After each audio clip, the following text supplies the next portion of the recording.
January 2026. Somewhere in eastern Ukraine, long after midnight, the sky goes completely dark. No moon, no stars, no aircraft, just a low, constant mechanical hum that grows louder with each passing minute. At first, Ukrainian air defense operators see a single radar contact, then 10, then dozens. Within minutes, screens fill with signatures moving at different speeds, altitudes, and trajectories.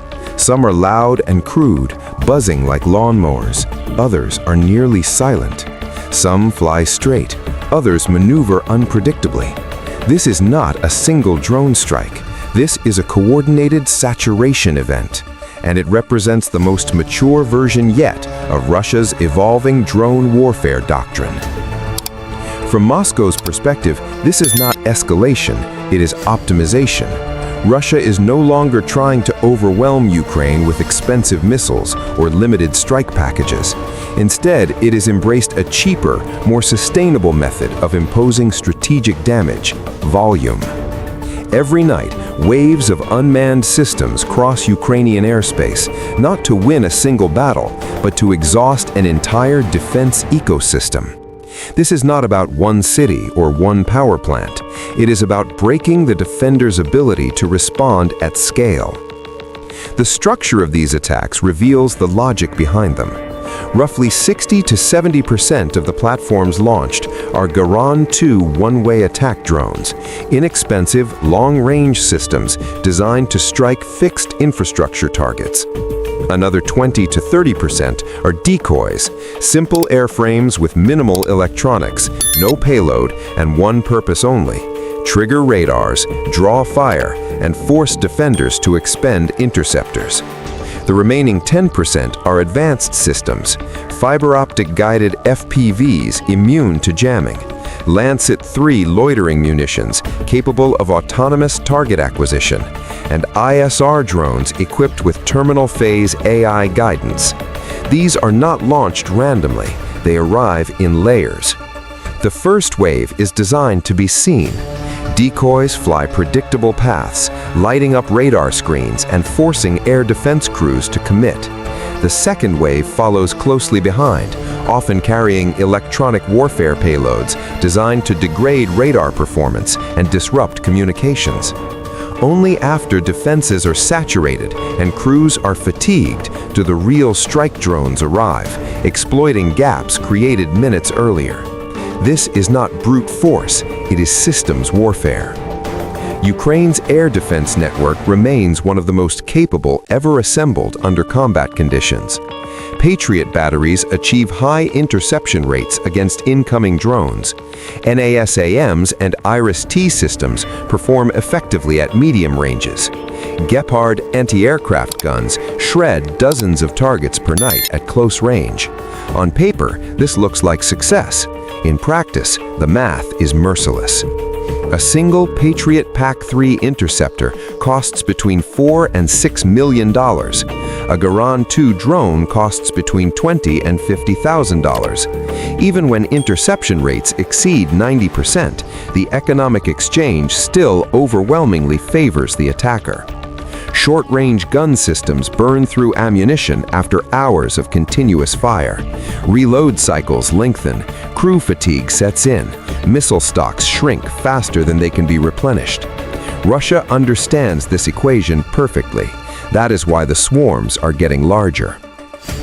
What has changed in late 2025 and early 2026 is not just quantity, but sophistication.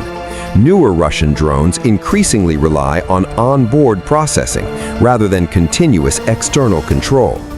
AI-assisted terminal guidance allows them to recognize power substations, transformer yards, and hardened facilities even when GPS signals are jammed. Fiber optic guidance links render traditional radio frequency jamming ineffective. Flight paths vary constantly, avoiding predictable corridors that air defense planners rely on. Each iteration makes interception harder, not because the drones are invincible, but because the defender is forced to fight a battle of attrition it cannot win. Timing matters. These attacks almost always begin after 2200. Visual spotting becomes nearly impossible. Cold temperatures degrade manpad's battery performance. Energy infrastructure is most vulnerable during winter nights when demand peaks and repairs are slower.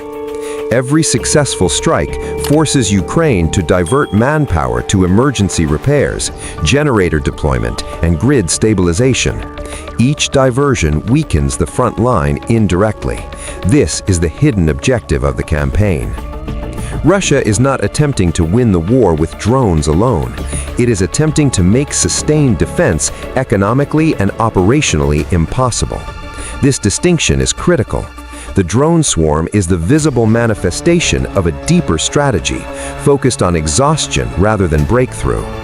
Every night Ukraine survives, but at a cost that accumulates silently. Production capacity underpins this strategy.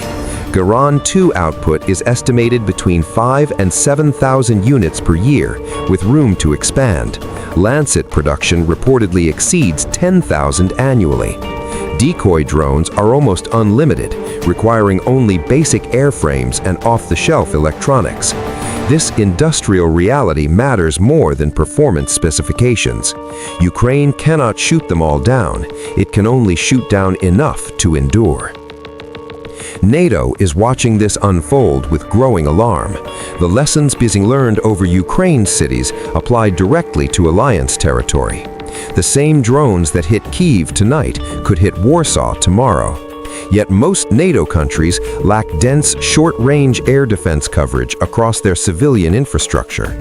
Systems like Gepard, Skynex, and CRAM are either already deployed to Ukraine or available only in limited numbers. There is no mass-produced, low-cost interceptor capable of matching drone volumes at scale. Programs like Coyote and Vampire exist, but production is measured in dozens, not thousands. This creates a strategic paradox. NATO possesses the most advanced air defense technology on Earth, but it lacks volume. Russia does not field the most advanced technology, but it has embraced scale. In drone warfare, scale wins. Volume creates inevitability. The defender can achieve tactical success every night and still lose the strategic equation. Emergency meetings in Brussels reflect this reality. Patriot reload stocks are being repositioned quietly. Short-range gun and interceptor programs are being accelerated, but acceleration takes months. Production lines cannot be conjured overnight. Russia is operating today, exploiting a window that remains open. The psychological dimension of the drone swarm matters as much as the physical damage. Constant night attacks erode civilian morale. Blackouts disrupt daily life. Sirens become routine. Fatigue spreads. This pressure is cumulative, not spectacular. It does not rely on headline-grabbing strikes. It relies on repetition. From Moscow's point of view, this is economy of force, a way to impose disproportionate cost without escalating to weapons that invite direct NATO intervention. Drones occupy a gray zone, highly destructive, strategically meaningful, yet politically manageable.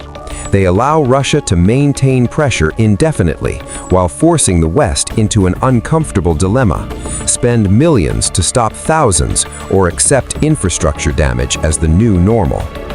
The broader implication is unavoidable. Modern air defense was designed to stop rare, expensive threats.